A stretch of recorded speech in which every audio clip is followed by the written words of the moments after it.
નમસ્તે દર્શક મિત્રો, હું વાઘાણી વસ્તાભાઈ, તાલુકો વિછ્યા, જિલ્લો રાજકોટ ને મુકામ મોરી. દર્શક મિત્રો, મોબાઈલ નંબર 9714466510. મારી ગાય આધારિત ખેતી ન્યૂ યુટ્યુબ ચેનલ, એમાં તમારું હાર્દિક સ્વાગત છે.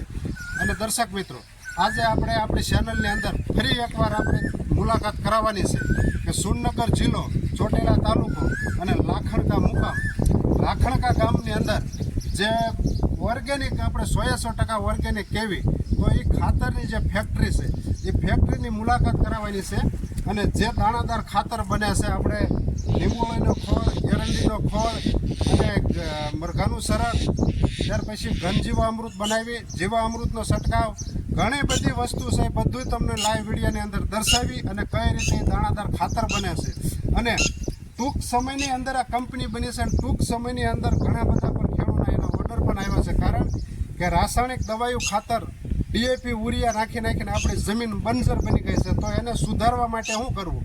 તો ગાય વગર ગતિ નકામી, ગાય વગર ખેતી નકામી, એ આપણા પૂર્વજો પણ કહે છે.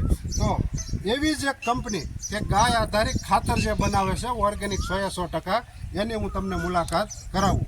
તો જે કંપનીના ડાયરેક્ટર છે હંસાબેન શૈલેષભાઈ શેખ, આખી કંપની કઈ રીતે ચલાવે છે, કઈ રીતે ખાતર બને છે, બધું લાઈવ વિડીયોની અંદર તમને દર્શાવું છું.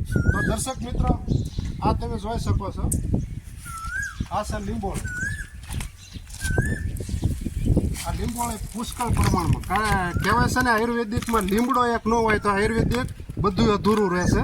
તો આ લીંબોળી એને ક્રશ કરીને પાવડર કરી અને ખાતરની અંદર મિક્સર કરવામાં આવે છે. ત્યાર પછી આપણે આગળ વધીએ.